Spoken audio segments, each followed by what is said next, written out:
Psalms.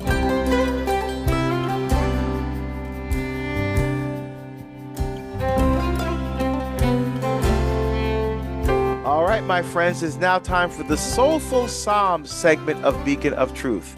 The Soulful Psalms, we take one of the Psalms from the wisdom literature of the Old Testament that we hear in every holy sacrifice of the Mass, and we pray the Liturgy of the Hours, and we connect that Psalm to your everyday lived experience.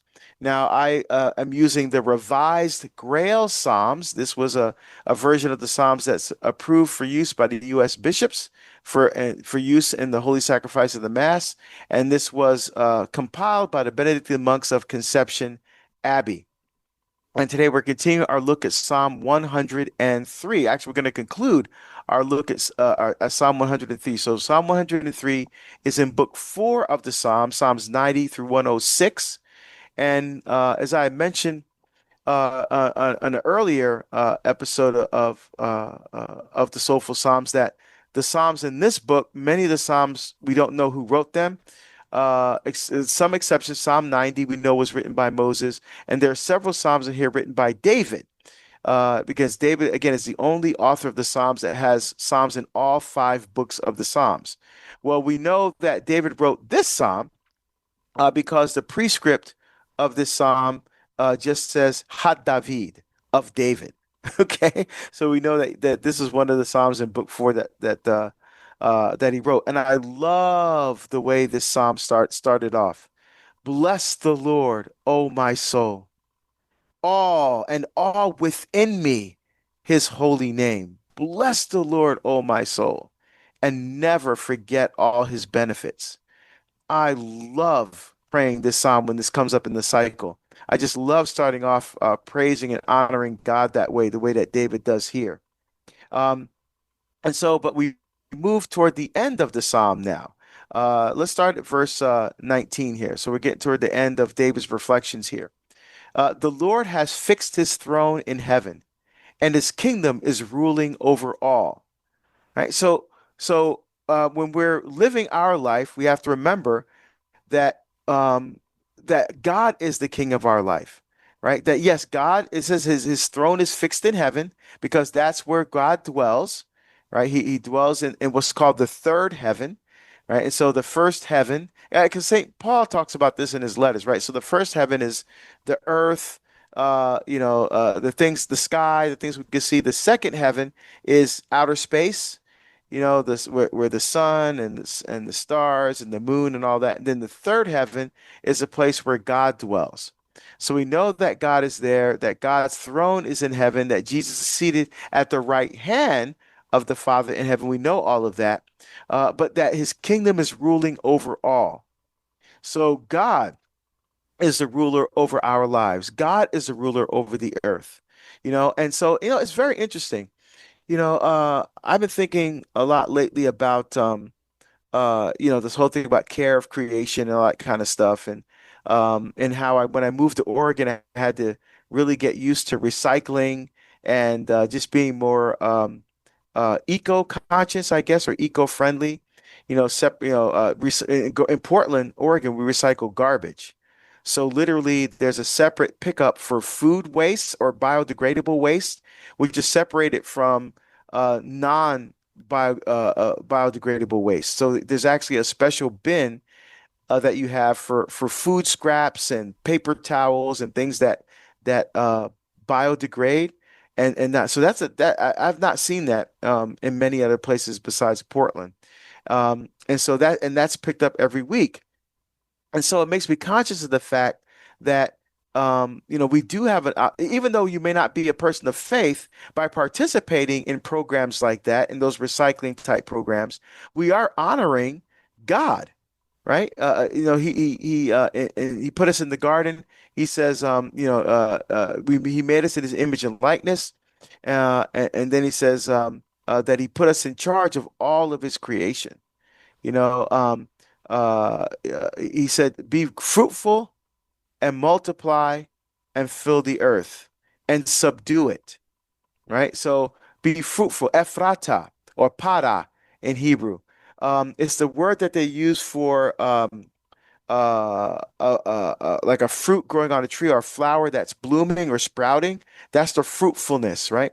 So be fruitful and multiply and fill the earth and subdue it. Kalbash in Hebrew means to bring under control.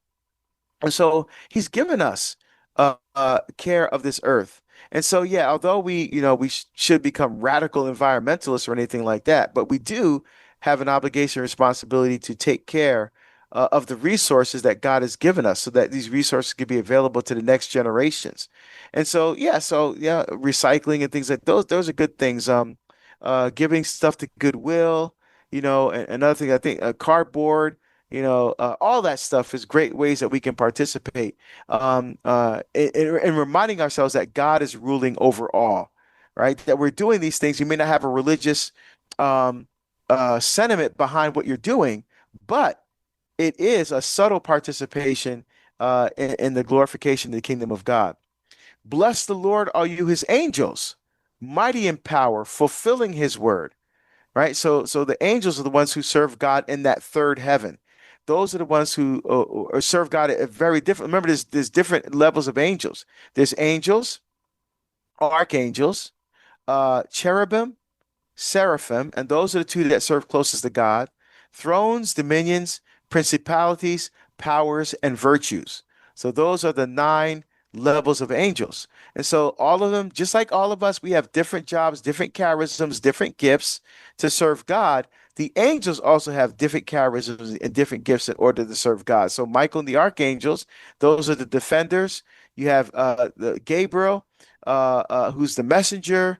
So you have the different angels. Raphael is an angel of healing, right? And so all the different angels have different roles, and so do we. We have different roles, and again, all of those roles are ways that we honor and glorify God. Mighty in power, fulfilling His word, who heed the voice of His word. So it's not just enough to say, yes, I'm a Christian. Yes, I go to church. Yes, I believe. We have to heed, listen to what God says. And sometimes that's difficult, especially when it comes to forgiveness. How hard is it to forgive someone who has hurt us? But Jesus says, love your enemies and pray for them, right? Love your enemies and pray for them. How often do we, let's be real, how often do we do that? I remember at I didn't watch the whole thing, but again, because I don't watch television, I don't spend a lot of time on social media. But someone sent me some clips of Charlie Kirk's funeral where his wife forgave the person that took her husband's life.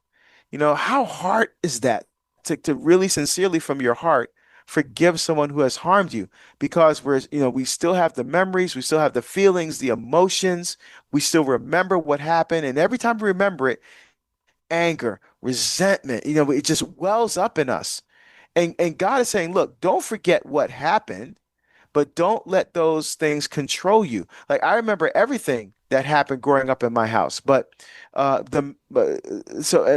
the lesson there is the past helps shape you into the person you are today, but your past does not determine your future, right? A deep, intimate relationship with God determines who you are. Yeah, and we can't reiterate enough that when we grant forgiveness to someone, whether others might think they deserve it or not, that is us reflecting Christ into the world. Because I don't want to harbor ill will towards anyone, even if they've hurt me and stabbed me in the back and, broke my heart, whatever, because then I'm giving them that power over me for as long as I harbor and hold on to those emotions and feelings. And by forgiving them, it doesn't mean that you're saying what they did is okay. It's that you're releasing yourself and them from the guilt that you carry with you when you don't forgive. Yeah, that's exactly right. And often the hardest person to forgive is yourself, So true. right? That's absolutely the hardest person to forgive. And David continues here, bless the Lord, all his hosts. Because now he's saying, okay, once we heed the voice of the Lord, what's that effect going to be in our life? Bless the Lord, all his hosts, his servants who do his will, the angels and all of us, right?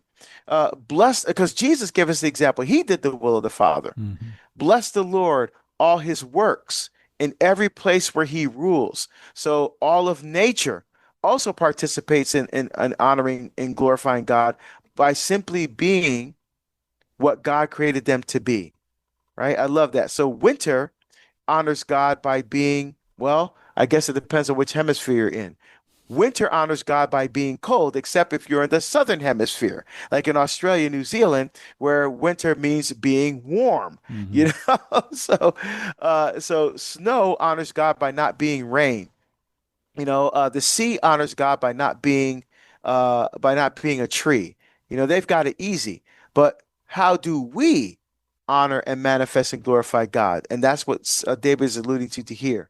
In every place where he rules. And where does God rule? Everywhere. There's no place where God's presence and God's life is not there. Yeah, and there's the 10,000 Reasons, the song by Matt Redman. Bless the Lord, O my soul, worship his holy name. Like that, we could sing that because it's an actual song from the Psalms. That's right. And David ends the way he began with the same exact verse, bless the Lord, O my soul. For more on the Psalms with Deacon Harold Burke-Sivers, check out Beacon of Truth weekdays at 4 p.m. Eastern on EWTN Radio and streaming everywhere you listen to podcasts.